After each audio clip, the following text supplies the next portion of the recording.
Eh, es un honor presentar a Lázaro Recht, de acá del Instituto Argentino de Matemática, que nos va a hablar de la variedad exponencial de un álgebra estrella con traza.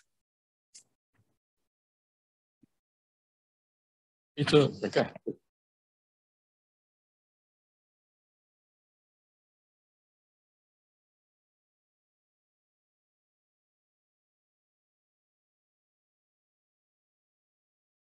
Bueno, muchas gracias por invitarme a esta charla. Yo voy a usar el viejo método de escribir sobre un pizarrón, en fin. Y bueno, primero voy a decir que por bastantes años ya he estado estudiando con muchos amigos el tema del que voy a hablar, o variantes del tema sobre el que voy a hablar hoy, y los amigos los voy a escribir ahora y ya no los voy a mencionar más. Más o menos por orden histórico está Horacio Porta, Gustavo Corach, Esteban Andruchó,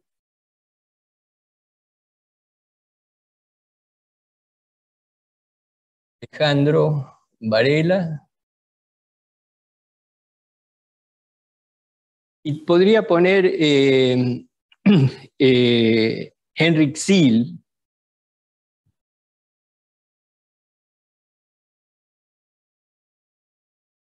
porque escribí 2 o 3 trabajos con él que tienen que ver con probabilidades. Bueno, estas son las personas con las que he escrito diversas cosas. El tema es, esto no escribe mucho, pero el tema es el estudio geométrico de G más. El contexto aquí es el siguiente. Hay un álgebra C estrella A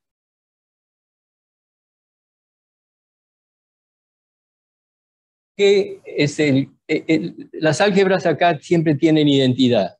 G es el grupo de los inversibles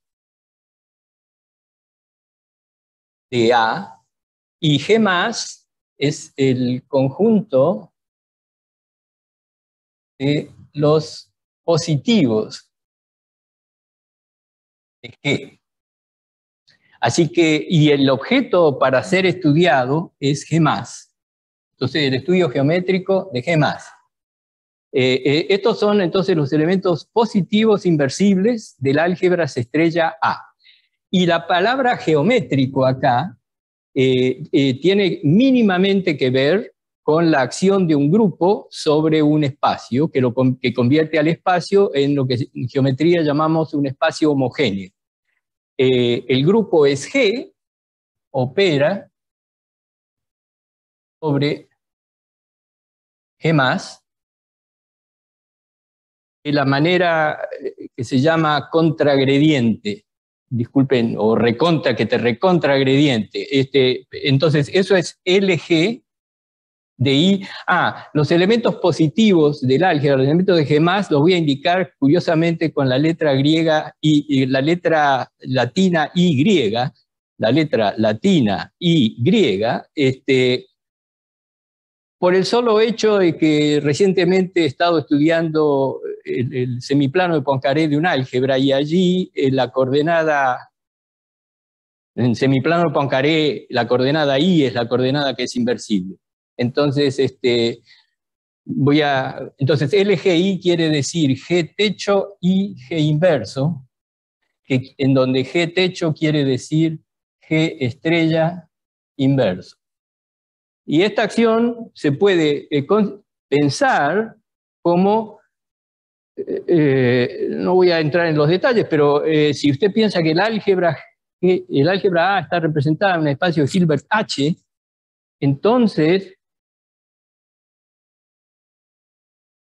uno puede usar cada elemento, si está representada en un espacio de Hilbert H, para cada positivo A del álgebra o para cada positivo I del álgebra A, uno puede poner un producto interno en el espacio de Hilbert poniendo esta cuenta.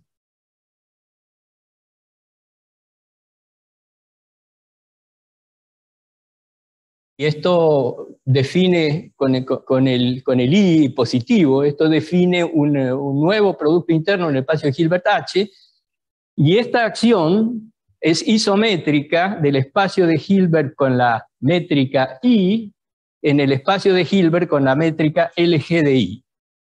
Y esa es la definición, eso es la motivación de por qué defino la acción esta.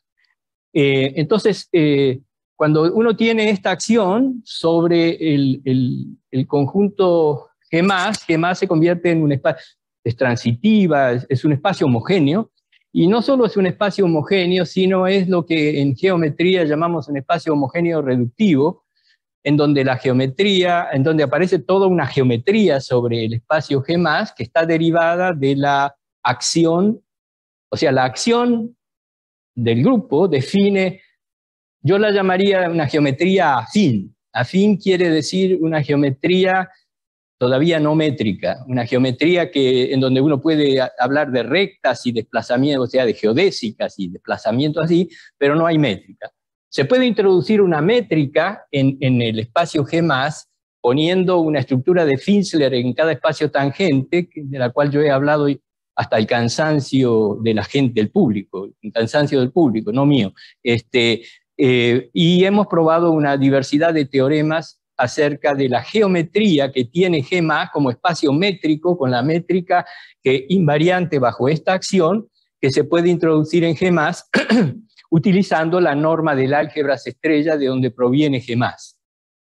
Entonces, eso define una cantidad de cosas en el álgebra que yo no voy a entrar hoy en ese tema, porque quiero hablar de otra posible interpretación de esta acción en otro posible contexto. Entonces, el contexto de esta charla, ¿puedo escribir ahí? Entonces,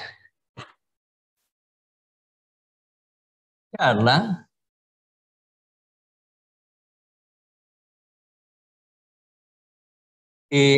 A tendrá una traza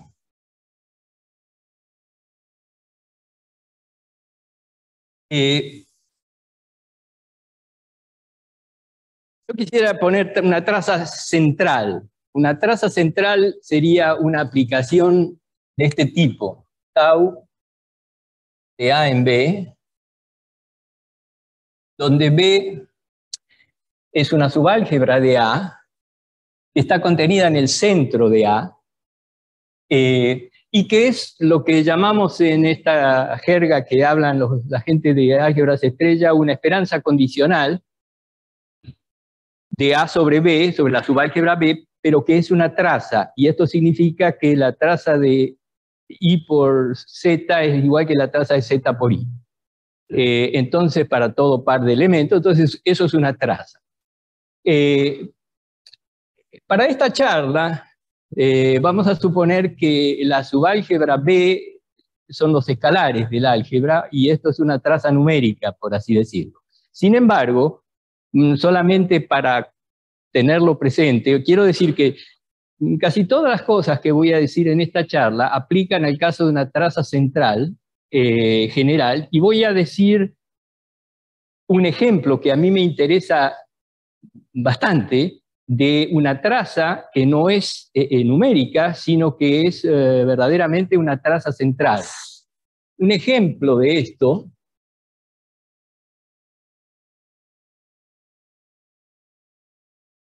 es así. Si E sobre B, B es el nombre de la subálgebra,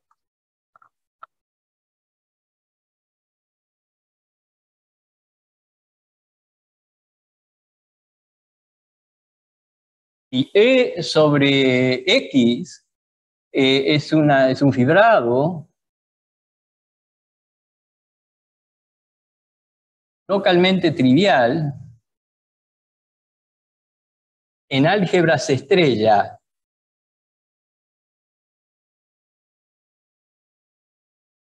Por ejemplo, en álgebras estrella de dimensión finita, que esas tienen todas traza.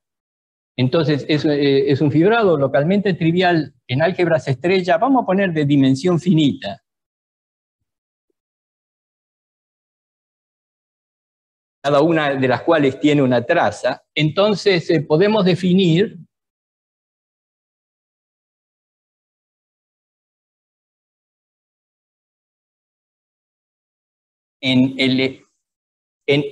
podemos considerar el espacio de las secciones. Acá voy a suponer que X es un espacio compacto. Por ejemplo, una variedad compacta, una variedad diferenciable compacta. Entonces, si tengo un fibrado localmente trivial en álgebras estrella de dimensión finita, podemos definir en las secciones de XE, las secciones continuas, una estructura de álgebras estrella. Cada fibra tiene su norma, es una álgebras estrella, entonces usted piensa para una sección en la función norma de la sección en cada punto, toma el supremo, eso es una norma. Cada fibra tiene una estrella, porque es una álgebras estrella, entonces la estrella de una sección es tomar la estrella en cada lugar, y eso vuelve a las secciones estas en un álgebra. Esto es una álgebras estrella, y esa álgebras estrella tiene una traza central. Yo puedo tomar la traza de una sección, pensando en la traza del valor de la sección en cada punto, y eso da una función numérica continua sobre la base, y eso es una parte del centro de la álgebra esta de todas las secciones. Es una subálgebra del centro, y esto es una esperanza condicional, y este es un ejemplo interesante para mí de situación. Por ejemplo, E podría ser el fibrado tangente a una variedad diferenciable. Mejor dicho, puedo pensar en el fibrado tangente a una variedad diferenciable y el fibrado de endomorfismos de ese fibrado tangente a la variedad diferenciable. Y eso es un ejemplo de un álgebra, es un ejemplo de esto, porque cada fibra es un álgebra de dimensión finita y así. Parte de eso, un elemento positivo, una sección positiva de estas es una métrica riemanniana sobre la variedad, by the way.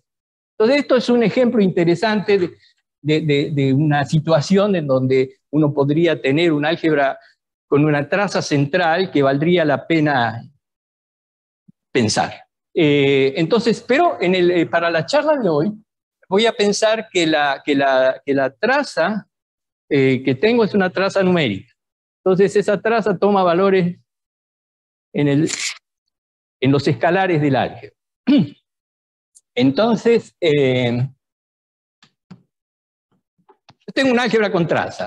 Cuando tengo un álgebra con traza, puedo definir muchas cosas, pero el espacio del álgebra, bueno, me voy a decirlo con palabras, no voy a escribir. El espacio de Banach, que es el álgebra, adquiere un producto interno que no la convierte en un espacio de Hilbert, pero que si cuando usted lo completa, bueno, es una de esas clásicas construcciones de Gelfand, ¿no? Para la representación regular izquierda, digamos, del álgebra sobre sí misma. El producto interno del álgebra es la traza de, vamos a decirlo así. Bueno, sí. Voy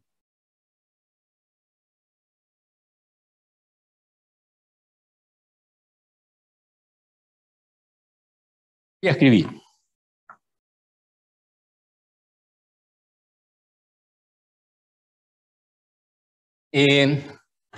Acá dije cómo se podía interpretar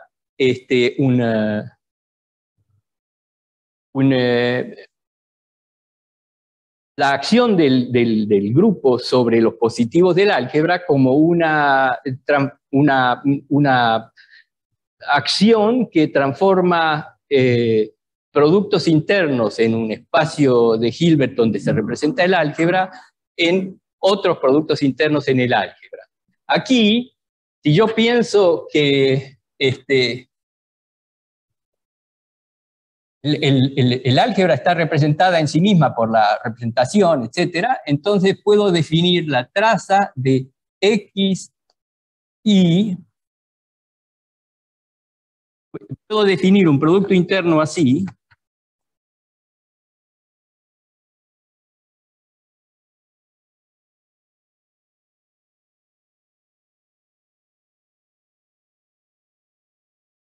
En el punto I, digamos, del álgebra, definir esto como la traza de X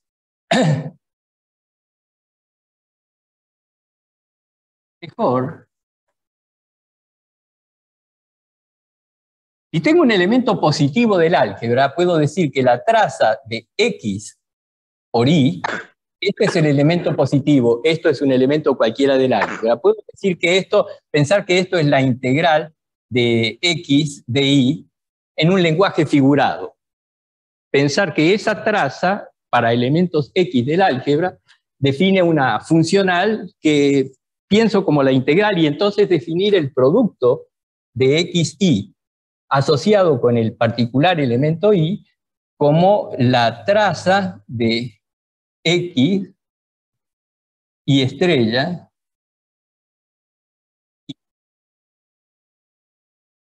y uno puede entonces pensar que la acción sobre los positivos, que es esta, en vez de transformar un producto interno en otro producto interno, lo que hace es transformar un producto interno, transformar una medida para definir el producto interno en otra medida del producto interno. Lo que estoy diciendo es simplemente que puedo pensar que esta acción sobre los positivos permite pensar que los positivos son productos internos variables sobre un espacio de Hilbert o que son transformaciones de medidas, de pensar que los I son medidas en algún sentido y que la acción sobre los I es una acción sobre esas medidas. Pensar a los positivos como productos internos o como medidas. Se pueden pensar de las dos maneras. En esta charla voy a pensarlos como medidas en este sentido, o densidades de medidas positivas. Entonces, voy a entrar en el tema.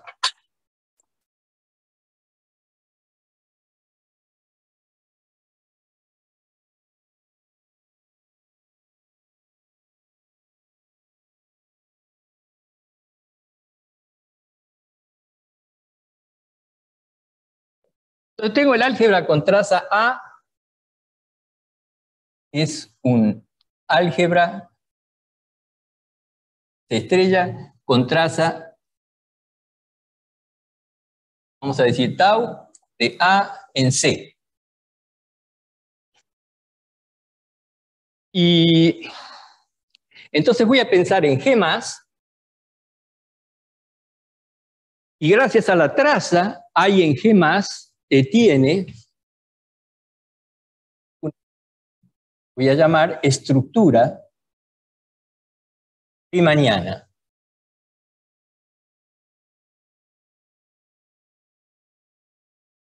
Invariante bajo la acción.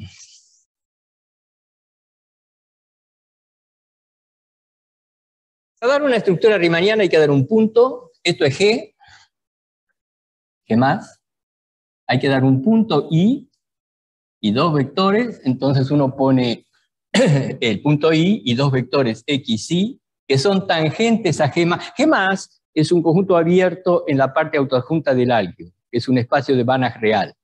Y entonces, como tal, los vectores tangentes a G+ en cualquier punto se pueden identificar con la parte autoadjunta del álgebra. Entonces, tengo que definir el producto interno en I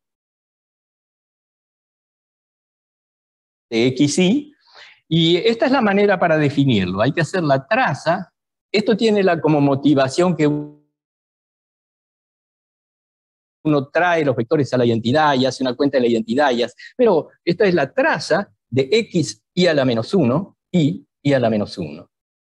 Así defino el producto interno de dos vectores, repito, estos dos vectores tangentes, x e y, vectores tangentes en el punto y, son dos elementos autoadjuntos del álgebra A, que uno piensa asociados al punto y pequeña, y como tales, vectores tangentes en el punto y pequeña tienen este producto interno.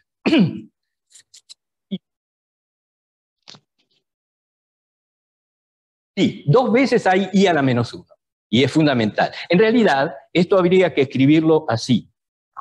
Habría que... ¿Cómo? Sí. I a la menos 1 medio, i a la menos 1 medio, i a la menos 1 medio, i a la menos 1 medio. Cuando haces i a la menos 1 medio, x i a la menos 1 medio, estás aplicando un movimiento del grupo de homogeneidad que lleva al vector x del punto i a la identidad. Y con el otro traes el otro a la identidad, y en la identidad haces la traza del producto de uno por el estrella del otro. Y ese es el producto interno, y entonces este producto interno es invariante bajo G, bajo la acción de G. Uno comprueba eso. La acción de G sobre vectores tangentes, G actúa sobre puntos de G+, y entonces actúa sobre vectores tangentes. Y cuando uno aplica el movimiento de G a un punto y a dos vectores tangentes, obtiene otros dos vectores tangentes en el punto movido que tienen el mismo producto interno. Así que esto es y es la única esencialmente interesante estructura, vamos a decir, pre-hilbertiana que hay en los espacios tangentes en cada punto a esta. Bueno, entonces este es el núcleo de la cuestión. Entonces la geometría de la que voy a hablar hoy, en fin, está ligada a esta estructura hilbertiana, riemanniana hilbertiana, que tiene G+.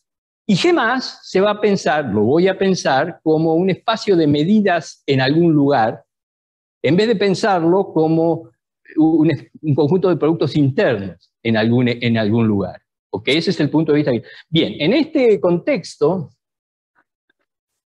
no me interesa en lo más mínimo, y es notable que todas las construcciones que voy a hacer esquivan la falta, es una cosa notable, que me maravilla y que no entiendo. Hay muchas cosas de la charla de hoy que voy a decir en la charla de hoy que yo no entiendo, debido a mi ignorancia, naturalmente.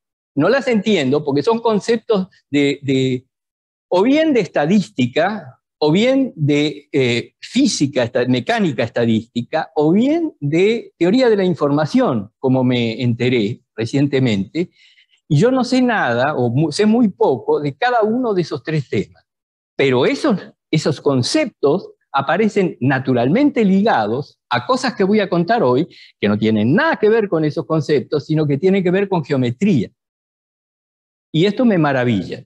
Entonces, o sea, estoy en un estado de desconcierto, muy agradable, voy a decir, porque es en estos estados que uno trata de aprender, ¿no? Entonces, sí, de desconcierto, porque me desconcierta que ciertas cosas que descubro estudiando geometría tienen nombres en estadística, por ejemplo. Entonces, los estadísticos no han pensado esto de esta manera, pero aparecen aquí. Bueno, déjenme decir entonces. Así que el propósito, el estudio que estamos haciendo,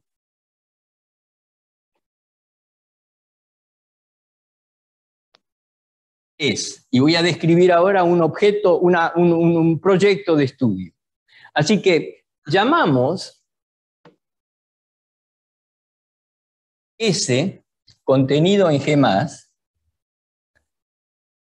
Entonces voy a describir un conjunto dentro de G+. Este lo voy a llamar el simplex, vamos a llamarlo. El nombre en estadística es la familia exponencial. Y yo la voy a llamar la familia exponencial del álgebra A, con traza. Entonces, llamamos S de G a S es igual al conjunto de los I en G+, tales que la traza de I es 1. Entonces, estos elementos de I con traza 1 forman un conjunto convexo en el buen sentido de la palabra. O sea, es un conjunto convexo, clásicamente convexo. No tiene nada de convexo desde el punto de vista de la geometría interna de G+, como espacio con una conexión. Nada que ver. Cualquier cosa menos convexo, ese conjunto, pero del punto de vista... Si usted quiere tener un modelo en la cabeza, piense así. Si su álgebra, el álgebra A que está mirando, es C2, entonces la parte autoadjunta, C2 como pares de números complejos con la multiplicación coordenada-coordenada, el álgebra más sencilla aparte de C, que sería lo más sencillo. Entonces C2 tiene como parte autoadjunta R2 y la parte positiva es esto. Entonces, eso es G+. Mirá, papá, esto es G+, abierto. Ese conjunto abierto. Y esto, ese segmento, es S. Ojo, este segmento no es X más Y igual 1, es X más Y igual 2, porque la traza tiene que valer 1 en la identidad. Entonces la traza no es la suma, sino el promedio. ¿Sí? Entonces esto, bueno, pero así que más derecho que esto no hay. Sin embargo, una geodésica acá no es una raya, es una cosa así. Una geodésica de la geometría interna, que une dos puntos de acá, se va para adentro. Y en la geodésica, bueno, ahora vamos a hablar sobre eso. Entonces, sí, vos por eso, no parece, pero la realidad supera la ficción. No,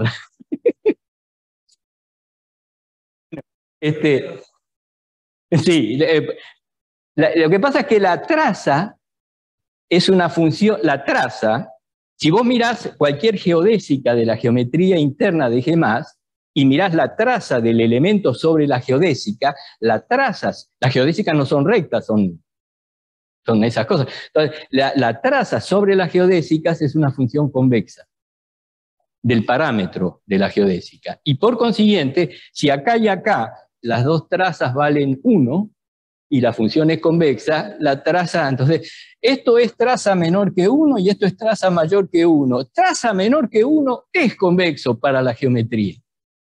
Y traza igual a 1 es el borde de traza menor que 1, que es convexo, pero este no es convexo en la geometría, pero es el borde de un convexo. Bueno, entonces, llamamos ese a este conjunto. Voy a escribir allá entonces. ¿Había un borrador? Sí.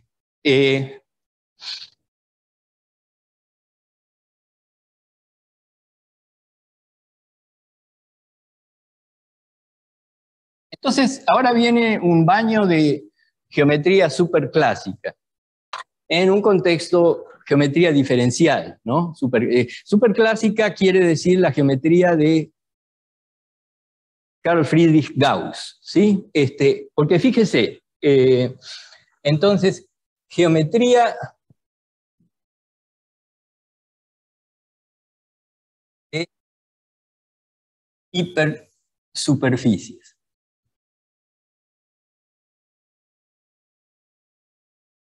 Entonces, S es una hipersuperficie dentro de G+, puesto que está definida por una ecuación numérica, ¿sí? Traza es una función lineal sobre sobre todo donde usted la quiera ver. Y entonces traza igual a 1, la traza es real sobre la parte autodisjunta del álgebra, así que es una función numérica real, y traza igual a 1 es una función igual a 1, ¿sí? Entonces el conjunto de nivel 1 de la traza es esa cosa, de modo que es una hipersuperficie, así se llama. Bueno, entonces Gauss enseñó magistralmente cómo uno debe hacer geometría en un contexto así, con una hipersuperficie y un ambiente riemanniano. Usted puede pensar para hacer esa geometría en la esfera dentro de R3, el mejor ejemplo. Entonces la geometría interna de la esfera en R3 se hace como Gauss nos enseñó. Entonces hay varias cosas.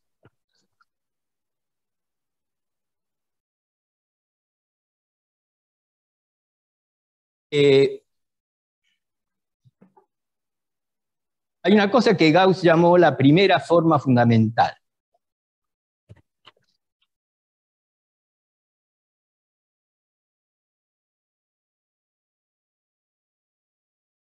Y si hay una primera forma fundamental, usted pensará, también hay una segunda forma fundamental. Y esto también hay, porque no hay primera sin segunda.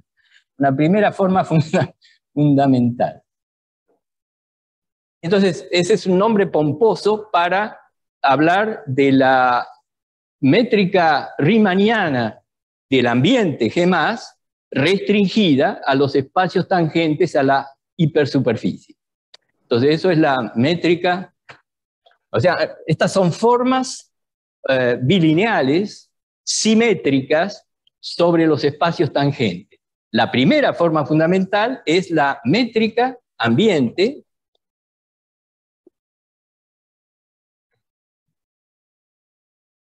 restringida. Eso produce sobre la subvariedad una estructura de variedad riemanniana, sobre la subvariedad, que tiene sus invariantes geométricos ligados, como son la conexión de Levi-Civita, digamos, de esa métrica restringida a la subvariedad, que produce después el transporte paralelo y produce las geodésicas sobre la subvariedad. Es una cosa interesante para estudiar, porque no voy a hablar aquí. Entonces, la métrica ambiente restringida y la conexión que voy a llamar gaussiana, asociada con esa métrica, que es la primera forma fundamental. Eso no es lo más interesante. Lo más interesante es 2, fíjense, 1, primera forma fundamental, 2, segunda forma. Hay una gran coherencia en lo que estoy escribiendo. Eso es fantástico. Esto es fantástico. Porque Gauss demostró lo que él llamó el teorema de Gregium. Lo consideró un teorema fabuloso porque es un teorema que mostraba que la curvatura de una hipersuperficie, digamos, dentro de una superficie, dentro de R3, que para él era un concepto que venía de afuera, que venía de cómo está puesta la hipersuperficie en el ambiente donde ella vive, a través de la métrica inducida sobre los espacios tangentes se podía redescubrir con esa métrica sin pensar en el ambiente. A él le pareció fantástico y a mí también, y a otros más les pareció fantástico, porque lo llamó el teorema de Gregium. Entonces eso le pareció notable. Después viene la segunda forma. La segunda forma fundamental depende esencialmente de cómo está puesta la variedad, subvariedad, la hipersuperficie, dentro de la variedad ambiente. Y para decir cómo está puesta, hay que señalar en la hipersuperficie un campo normal unitario. Entonces, segunda forma fundamental. Entonces hay un campo normal unitario. Esto es la primera cosa que hay que saber para tener la segunda forma fundamental.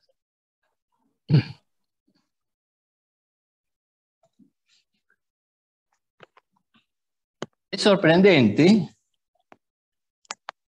I, que ponemos n sub i.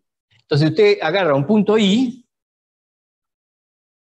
en el simple de las medidas que he llamado la familia exponencial del álgebra, y pone así, mire, i al cuadrado sobre traza de i al cuadrado a la 1/2. Papá, mira eso. Entonces, eso es un vector. Entonces, este elemento autoadjunto del álgebra lo pienso como un vector tangente a los elementos positivos en el punto i, como vector tangente en i. Y él apunta en una dirección. Y esa dirección es ortogonal a todos los vectores tangentes a S en ese punto. Y tiene norma 1, ojo, no porque esté dividida. Esto, la traza de i al cuadrado, papá, está ligado a una cantidad que los probabilistas llaman la varianza de la medida. Digamos, si usted considera que I es una densidad de medida de probabilidad porque tiene volumen total igual a 1, la traza de I al cuadrado está ligado a eso que se llama la varianza, y la traza a la 1/2 de I al cuadrado, eso lo llaman la desviación estándar de esa medida. Entonces, este vector esto es un campo normal unitario.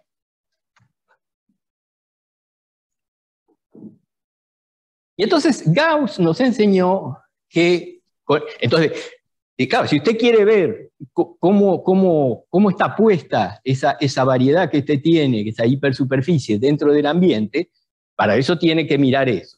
Por ejemplo, si está muy curvada la cosa que usted tiene, esa normal unitaria se va a mover mucho cuando usted se mueva poco. Si está muy chata, esa normal unitaria se va a mover poco, ¿no? Entonces mide entre muchas otras cosas. Esta normal unitaria tiene que ver con cómo está decurvada esta tipa. Y entonces este es el campo normal unitario. Si usted hace esta cuenta,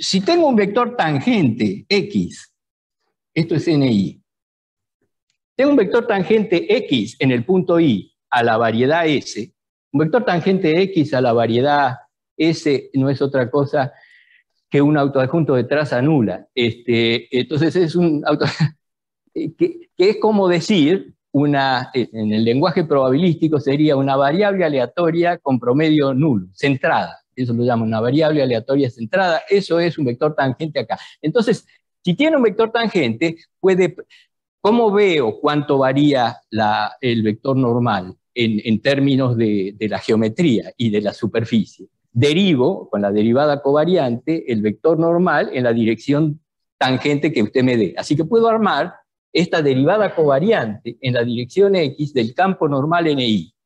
Y, oh sorpresa, uno descubre que cuando usted deriva el campo normal, esta es la otra maravilla que no tiene acá, que si usted deriva en una dirección tangente al campo normal por ser unitario, el resultado es nuevamente tangente. De modo que esta derivada pertenece a TS en I. Ojo, esto es la derivada covariante, tiene una fórmula para la gente, pero no la voy a escribir. Entonces, esta derivada de NI pertenece nuevamente a I, y entonces usted tiene una aplicación del espacio tangente a S en I, en sí misma, que se llama la aplicación de Weingarten. También lo llaman algunos el shape operator, es el operador de forma. Entonces tiene esta transformación del espacio tangente en sí mismo, que es el shape operator, y entonces la segunda forma fundamental, en I, se define así.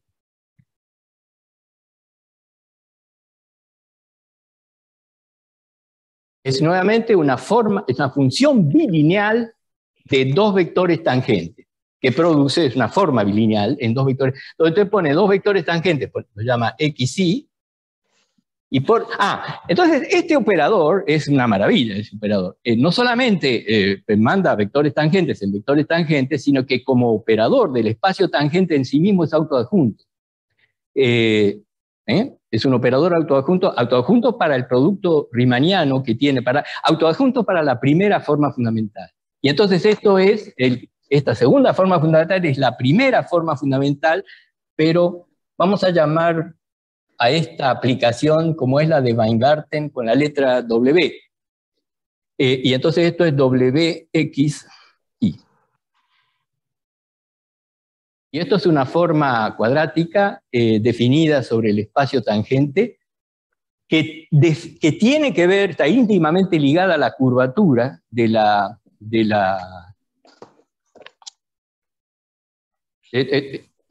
esta subvariedad, esta hipersuperficie, como tiene una métrica interna que es la primera forma fundamental, tiene una curvatura. Entonces la curvatura de ella está ligada con esta segunda forma fundamental y la curvatura ambiente. Hay una fórmula fácil que liga la curvatura interna ¿no? Por ejemplo, la curvatura de la esfera está ligada a la curvatura de R3, que es 0, y a la segunda forma fundamental. Bien, entonces esta es la segunda forma fundamental.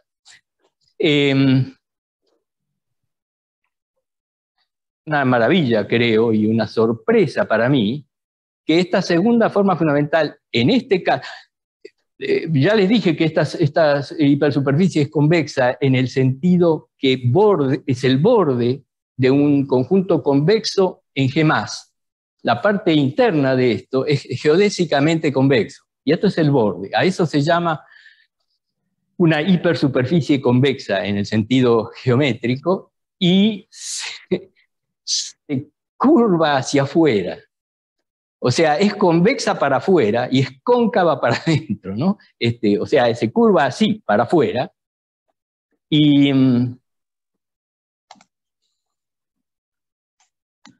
entonces aparece esta segunda forma fundamental. Y entonces es definida positiva. La primera observación es que sale que esta segunda forma fundamental es definida positiva. Eso relata, es otra manera de decir que esta cosa se curva para afuera. El que esto sea definido positivo. No solamente es definido positivo, sino que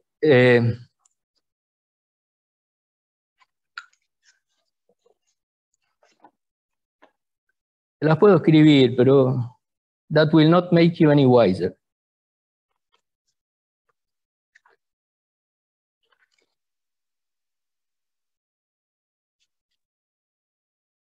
Hay una cosa muy famosa que en estadística y también en teoría de la información, que se llama la métrica de Fisher, de una familia exponencial. Y esta segunda forma fundamental es la métrica de Fisher.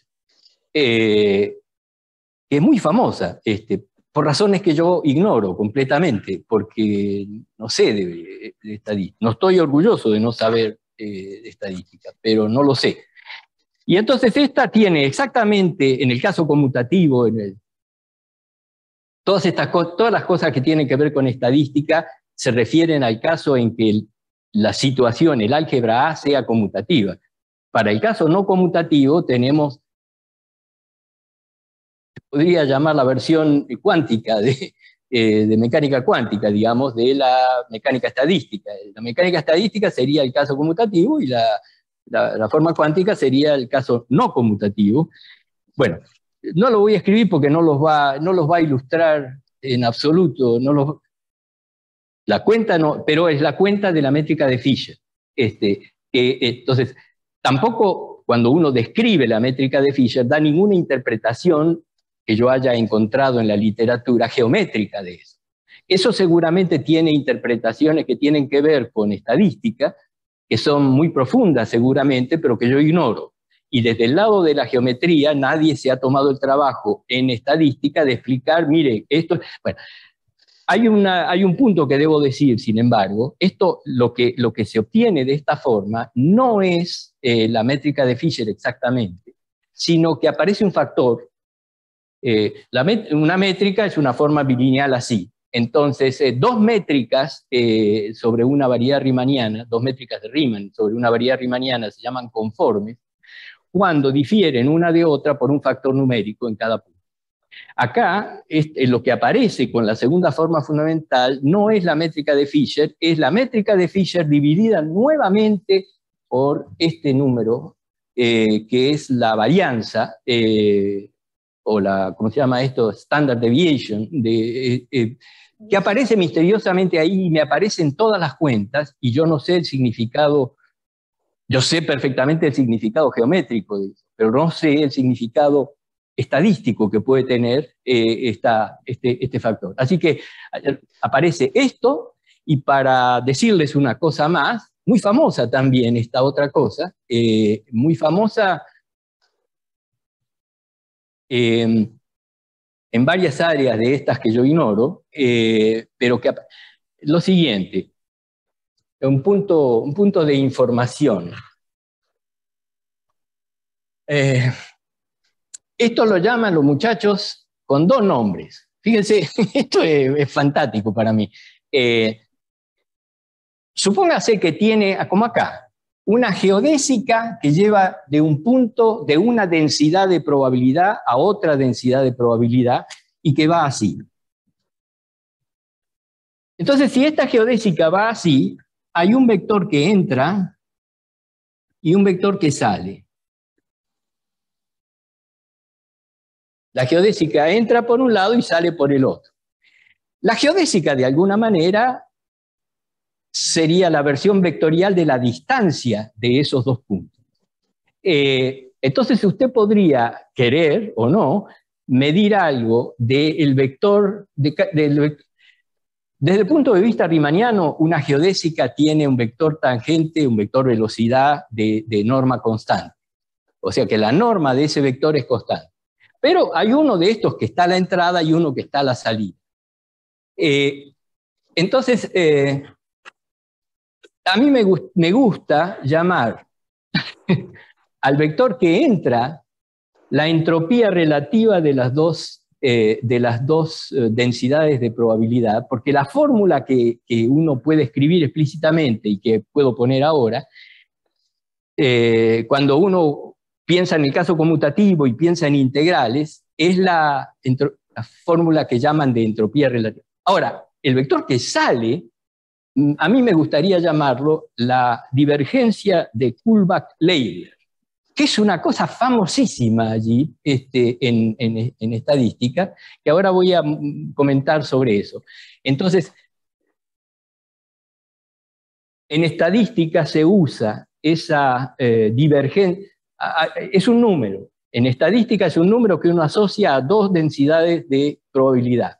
Y es un número positivo que queda asociado a las dos densidades de probabilidad y que vale cero solamente cuando las dos coinciden, pero que no es una distancia porque ni siquiera ni es simétrico ni cumple con la ley triangular.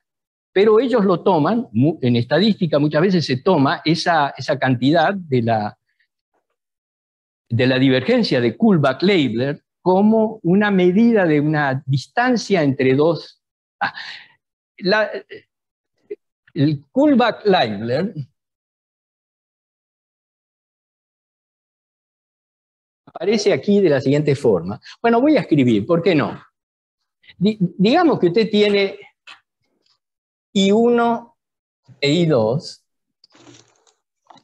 dos densidades de probabilidad acá. Entonces, a ver, ¿cómo es la geodésica que lleva de I1 a I2? Uno puede hacerlo así. Si yo traigo con la acción del grupo I1 a la identidad, tengo que multiplicar por I1 a la menos un medio y I1 a la menos un medio de los dos lados. Lo hago. Este pasa a 1 y este pasa a I1 a la menos un medio, I2, I1 a la este par de elementos de S se transforma en este par de elementos de G+. Como se trata de un movimiento que conserva toda la geometría, las geodésicas van en geodésica.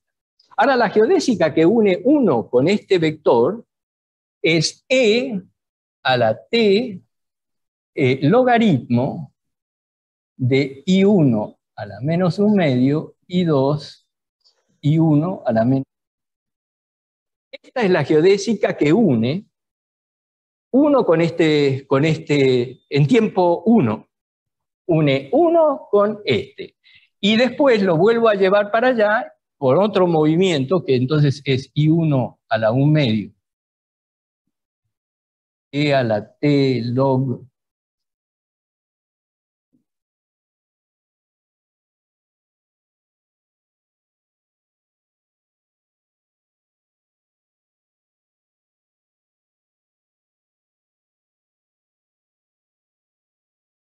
Entonces, esto es la geodésica que lleva de este punto a este punto.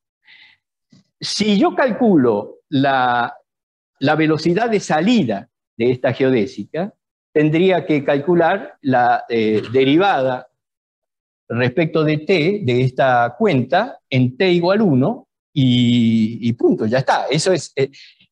Y bueno, moraleja, usted hará las cuentas si quiere. Kullback-Leibler de I1 y 2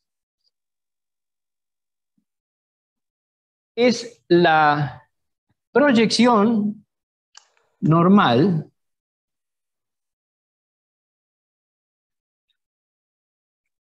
del vector de salida. El tamaño de la proyección, o sea, el producto interno del vector de salida de la geodésica que lleva del uno al otro sobre el vector normal en el punto donde toca. Entonces, Kullback-Leibler de esto es la proyección normal si a esta geodésica la llamo gamma de t, gamma punto de 1. La proyección normal de gamma punto de 1. Fíjense que si de verdad esto es convexo, eso da positivo. A la entrada daría negativo. Entonces, esa es. Y la otra es la entropía relativa. La otra proyección es lo que llaman ellos la entropía relativa. Bien. Bueno, entonces, esta parte la voy a terminar acá. Quiero hacer una cosa final en 5 minutos o 7 minutos, que a mí me parece interesante, muy interesante también, pero más misteriosa que esta que estoy diciendo. Sí.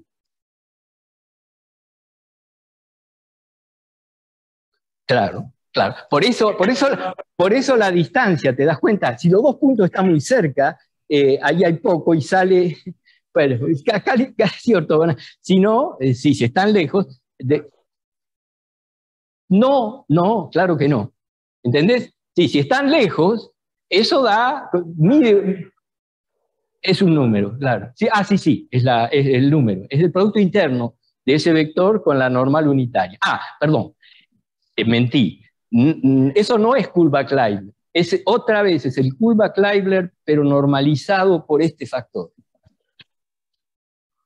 Aparece dividido por esta varianza, cuyo rol de I2, del punto donde estás calculando. Sí, porque la normal tiene sí cuadrado, pero va dividido por eso, ¿no? Entonces, bien. Finalmente, entonces, esto me interesa mucho. Me olvidé de agregar acá la lista de la gente con la que he trabajado. Últimamente está Gabriel La Rotonda, un gran amigo, que espero que se una al grupo. No sé qué grupo, pero bueno. Finalmente quiero decir lo siguiente. Hay muchas razones para pensar que este conjunto S de densidades de probabilidad está curvado para el lado donde la traza aumenta. Whatever that means. Yo podría, digamos que la segunda forma fundamental es positiva definida, nene. Eso es muy importante. Entonces, está curvado para allá. Entonces, mira lo que pasa. Si vos tenés una cosa así, que está curvada así, y mirás, hay una cosa que en geometría llamamos el fibrado normal a una inmersión, ¿sí? Entonces, uno tiene el conjunto S y después tiene el fibrado normal a la inmersión de S en G+. Ese fibrado normal está generado en cada punto por el vector normal unitario. Es un fibrado de dimensión 1. ¿Qué son estos rayos? Pero no están dentro de G+, tan abstractos. Es el fibrado de los vectores normales. Y el fibrado de los vectores normales tiene una exponencial normal, que significa, usted agarre este punto y siga la geodésica que le indica el vector normal unitario en ese punto. Entonces aparece como una, llamémosla foliación de G+, en donde está S y las geodésicas que apuntan normalmente a S. Eso debería moralmente llenar todo. Localmente eso pasa, siempre pasa, porque la derivada de la exponencial normal en puntos de la subvariedad es 1. Entonces localmente es un difeomorfismo y eso va bien. Cuando te alejas de la hipersuperficie, cualquier cosa puede pasar. Y cuando digo cualquier cosa es literalmente cualquier. Es lo mismo que pasa cuando uno considera la exponencial de una conexión en una variedad riemanniana. La exponencial de una conexión manda vectores tangentes en un punto a puntos de la variedad, y cuando uno está cerca del punto donde toma la exponencial, es una copia del espacio tangente que uno obtiene sobre la variedad. Cuando se aleja, nene, no sé, mira la esfera. Entonces la esfera tiene las cosas y se juntan todas atrás, ¿no? Entonces, puede pasar cualquier cosa, pero lejos. La exponencial normal es una generalización de la exponencial. En vez de que sea un punto donde uno toma la exponencial, el punto explotó, es una subvariedad, y uno toma los vectores que son normales a esa. Entonces acá está la exponencial normal. La variedad es, como acabo de decir, curvada hacia afuera.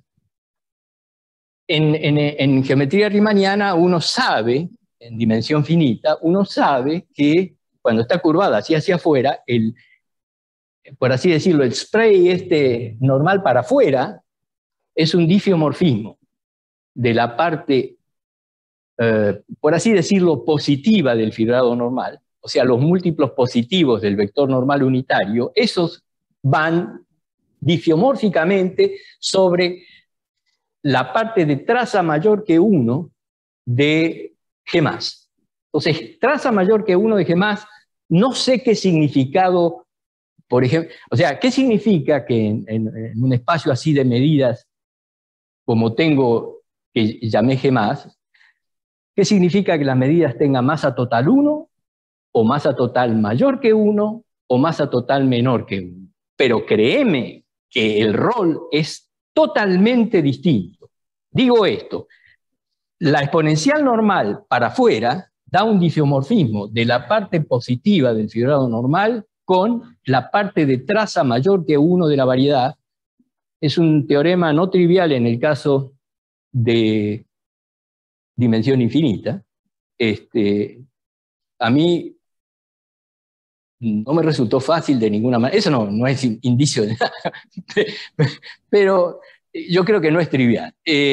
Vamos a decir que involucra muchas cosas. Y da un difeomorfismo.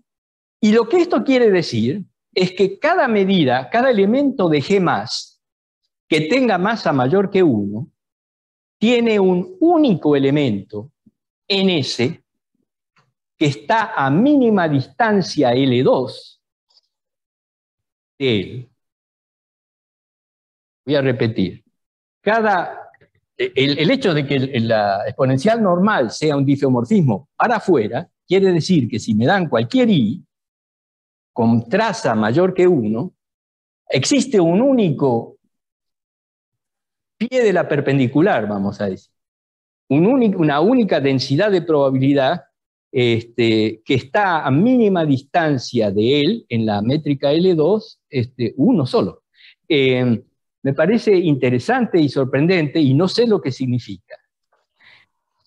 Y, como digo, es un teorema que se las trae. Para adentro,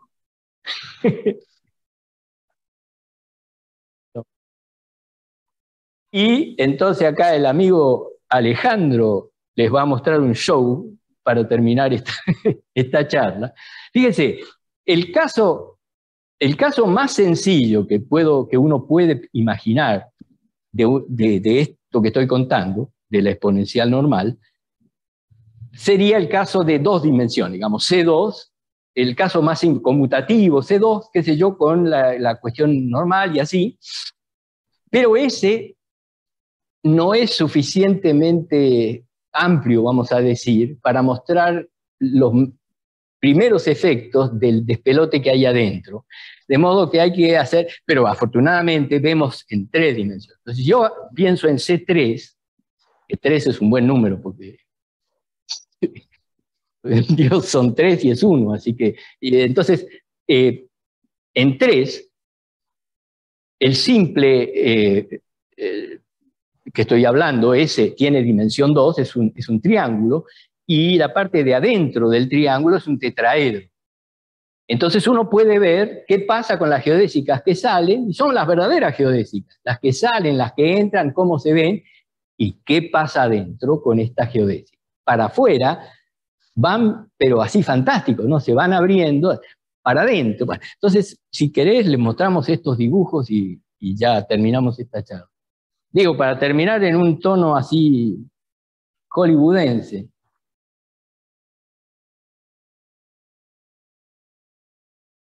Sí, no, sí. Pero sí, no, cerca de traza igual a 1 es un difeomorfismo. Pero lo que pasa es que para adentro, entonces empieza, y lo que pasa es un despelote, pero tan grande que, no. Me quedé asombrado. Estas son cuentas que ha hecho Alejandro con matemática, pero es un genio este hombre.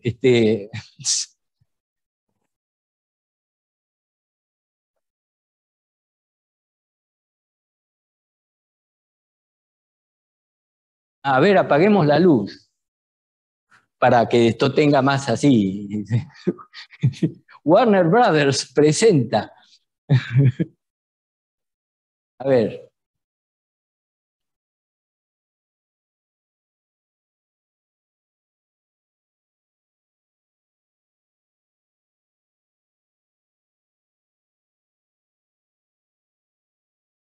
Ah, qué lástima. No se ve muy. Ah, se va a ver. Qué bárbaro. Miren, hasta tiene suspenso. ¿Ven el triángulo? Y estas son geodésicas que entran. ¿Ven? Esta es una geodésica que entra del triángulo para adentro. Y mostremos más. A ver, entonces, allí está para afuera y para adentro. Esa parece ir derechito y fenómeno, ¿no? Bueno, miren cómo van para afuera. Entonces, para afuera son así rayas que casi que uno diría que... So what's new? Entonces, para adentro, mira, empiezan a pasar unas cosas que, para empezar, para adentro se cortan. Esto vamos a ver cómo o sea, para afuera no hay nada de eso, ¿no? Por ejemplo, estos son 2 superficies, por así decirlo, de geodésicas que van para adentro, y como ustedes ven, hay un montón de intersecciones, ¿no? Se intersectan geodésicas como este dibujo, maravilloso dibujo muestra. Y entonces uno se va acercando al vértice, a la traza 0, ¿no? Al 0. Y miren ahí qué pasa. Por ejemplo, el fenómeno de autointersección o de intersecciones sucede. Una cosa que no sabemos, que yo no tengo ni idea, es si, por ejemplo, cubre todo o deja espacios sin cubrir. Porque así como es singular en el sentido de que dos geodésicas que salen de puntos distintos pueden llegar al mismo punto antes, al mismo tiempo puede haber puntos a donde no llega ninguna, y no lo sé, no sé si pasa o no pasa eso. Y vos tenés una, en esta se mueve, miren.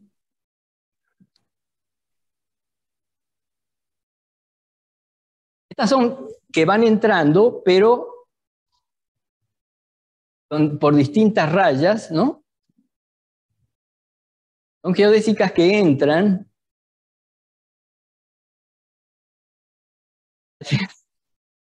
Es impresionante, ¿no? Esta parte ahí, cerca del vértice, creo que hay caos ahí, pero un caos así monumental.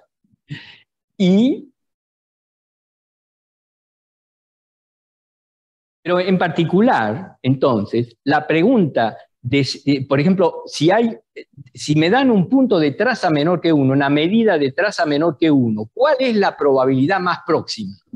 Puede no tener respuestas, infinitas respuestas, no tengo ni idea. Más próxima en la métrica L2. Sí, eso, sí, si pasa, y pueden pasar muchas, varias, y no sé, probablemente infinitas a lo mejor, no sé, no tengo idea. O ninguna. Porque no hay compacidad, porque el triángulo es abierto, ¿no? Entonces, puede pasar, irse al borde, ahí está. Entonces, nada, estoy haciendo una exhibición. Acá, mira, esto es más cerca del vértice. Esta parte ahí. ¿Qué sé yo qué está pasando ahí? Y esto es todavía más, ¿no? Bueno, esas son una muestra de... esto es, fíjense, 0,2, 0,1. Uno está cada vez más cerca del vértice. Y bueno, allí cada vez... cuando uno está cerca del vértice pasa algo que uno puede ver, como que las curvas se pegan a las paredes, a las tres paredes, y parecen dejar algo hueco adentro. Pero no sé si realmente hueco es falta de precisión. Entonces, eso, ¿ves? Como que se pegan a las paredes. Y bueno,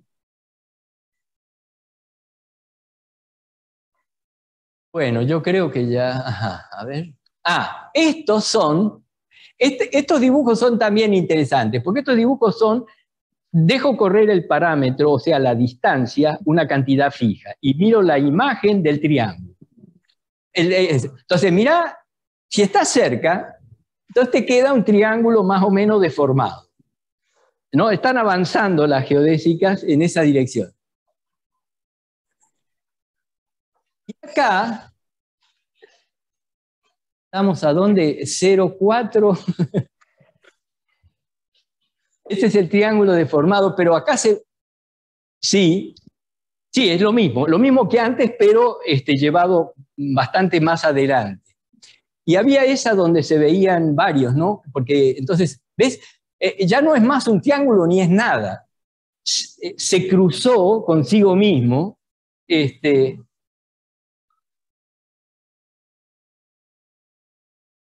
No sé qué decir de eso. Eso es como si fuera la misma superficie que llegó hasta un valor, pero para llegar se cruzó a sí misma y empieza a mostrar muchas hojas. Es solo 3, sí, exacto. Bueno, yo creo que está bien. Bueno, no sé, ahora podemos mostrar más, pero estas ya son todavía más cerca.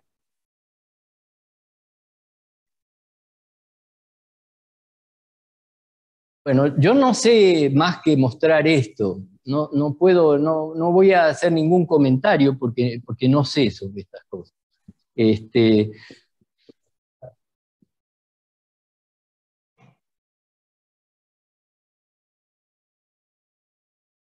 A mí no me salió fácil, de ninguna manera, pero estoy hablando de dimensión infinita. Por eso. Entonces, porque tenés que usar, porque el problema es un problema riemanniano, pero la inyectividad, surjectividad, son problemas del espacio donde estás, y el espacio no es completo en la métrica riemanniana, así que tenés que usar la norma de álgebras estrellas.